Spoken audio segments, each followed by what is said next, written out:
people, they skip their suhoor. Some people, they have an early suhoor. That is, they have the suhoor 1 or 2 hours before the Fajr time. In fact, suhoor is a blessing. Every Muslim should have it. And the Prophet said, we should delay the suhoor as much as possible. We should have it till just before the Fajr time.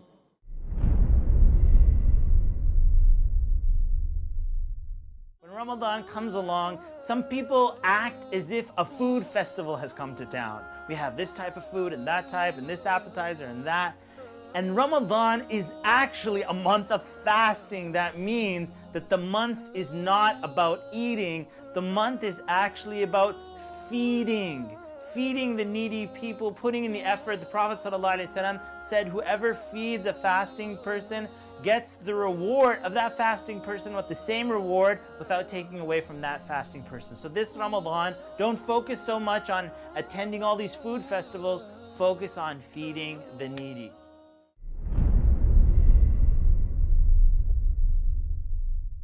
The third mistake committed by Muslims in this category is that they delay opening their fast. They delay the iftar. And our Prophet ﷺ said that the people will be good as long as they hasten in breaking the iftar. That means immediately after sunset, they should break the iftar.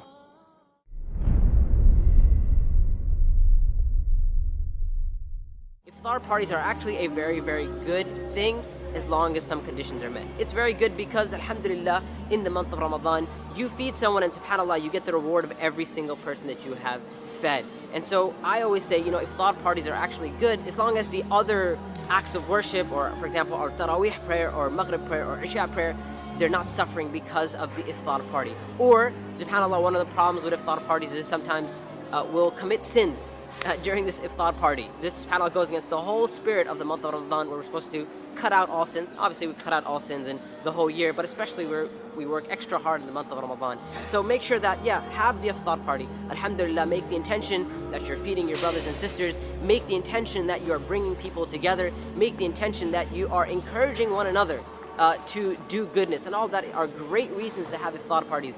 But just make sure that the iftar party is not causing you, like I said, delay your Maghrib, or not pray Isha, or delay your Taraweeh, or not pray Taraweeh at all.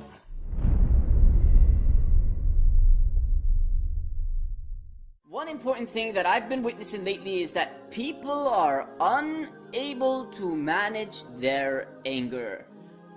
Now it's like they have a short temper or something, or it's because they can't have their cigarette or their coffee, so they just release their anger and become very furious at you and make you feel like it's the end of the world. Allahu Akbar. Now how can we solve this issue? We can solve this issue by knowing that when you do not control your anger in Ramadan, what happens? You are wounding your fast up. I'm not saying that it's not accepted. It may be accepted, but you're wounding it up. Just like when you bring a man and you start smacking him around until he has bruises all over his face and you see the blood everywhere and all that. Same thing with fasting. When you fast and you start getting angry at everybody, you are wounding your fasting up. Here in this case we say, hold up, stop it, calm down, relax. Say, A'udhu billahi minash shaitan rajim. Say, I seek refuge with Allah from the devil, the shaitan.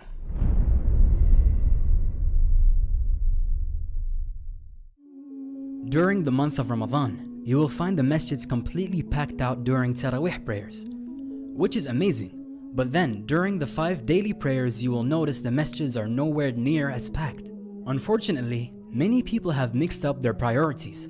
The fard, obligatory 5 daily prayers, have been put below the sunnah Taraweeh prayers.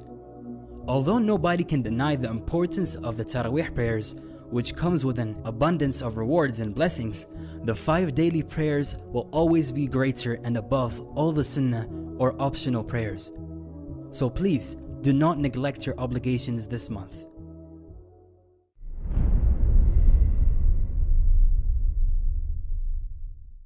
This world, addiction to the things of this world is a curse.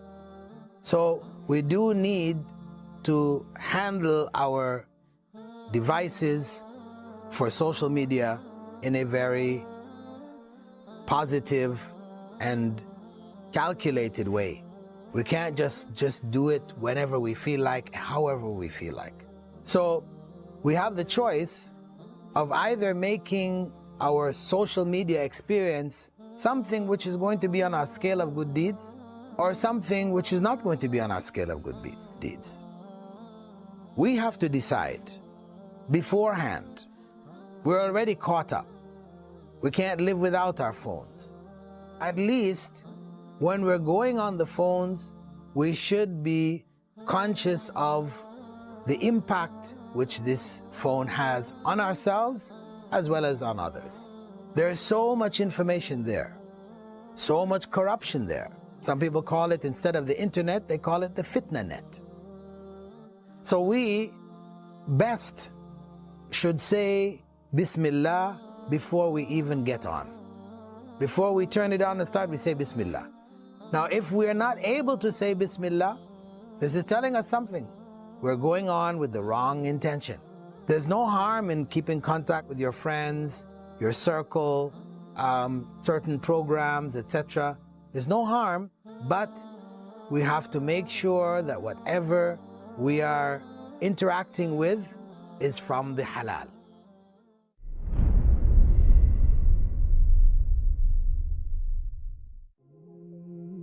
During Ramadan, many Muslims try to finish the Quran as fast as possible. Some people finish reciting it 2, 3, or even 5 times. Subhanallah, as though it's a speeding competition. It is recited without any understanding or contemplation. Although there is always benefit in reciting the verses of the Quran, there is a greater benefit in reciting with understanding, because the purpose of the Quran is to guide mankind.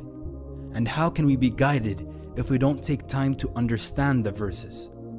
So make this the month you truly connect with the Quran.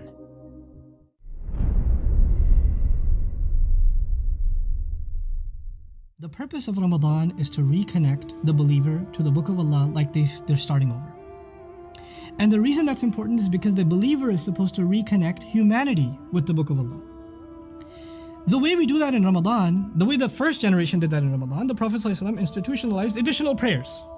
Umar bin al-Khattab saw that people might lose out on that, so he made it into congregational, what we call the Taraweeh prayer, yeah? And it became an institution in this ummah. Now that institution, if you imagine the Sahaba, every time they stood in prayer and they heard Baqarah, Ali Imran, Nisa being recited, they heard the message and they understood the message. They appreciated the miracle, all in the Salah. All in the Salah. You know, sometimes you hear a powerful lecture. For them, standing in the Salah is hearing a lecture from Allah.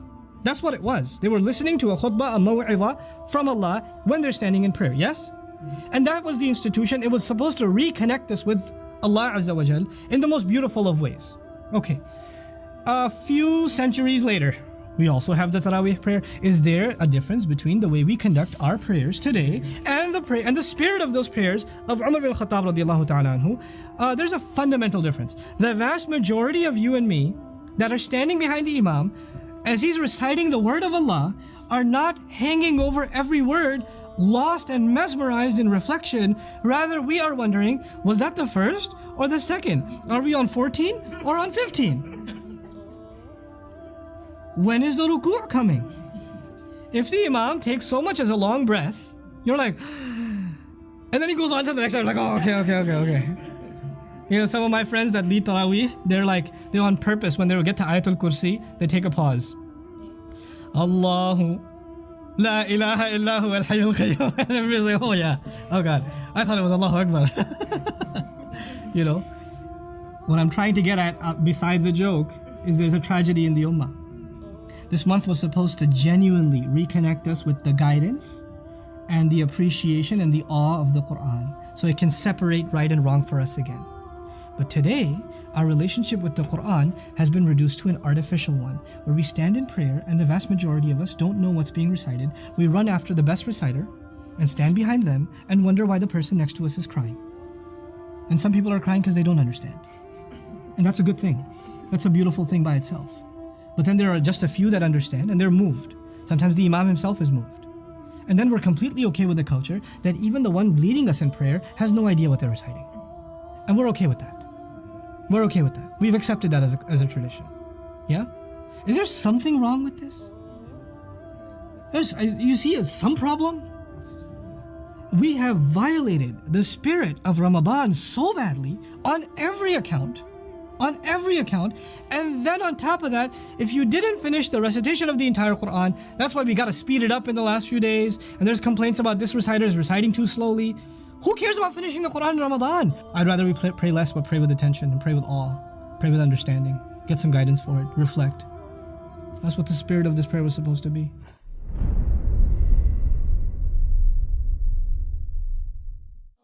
Many of the Muslims, they stay awake the full night and then they sleep in the day.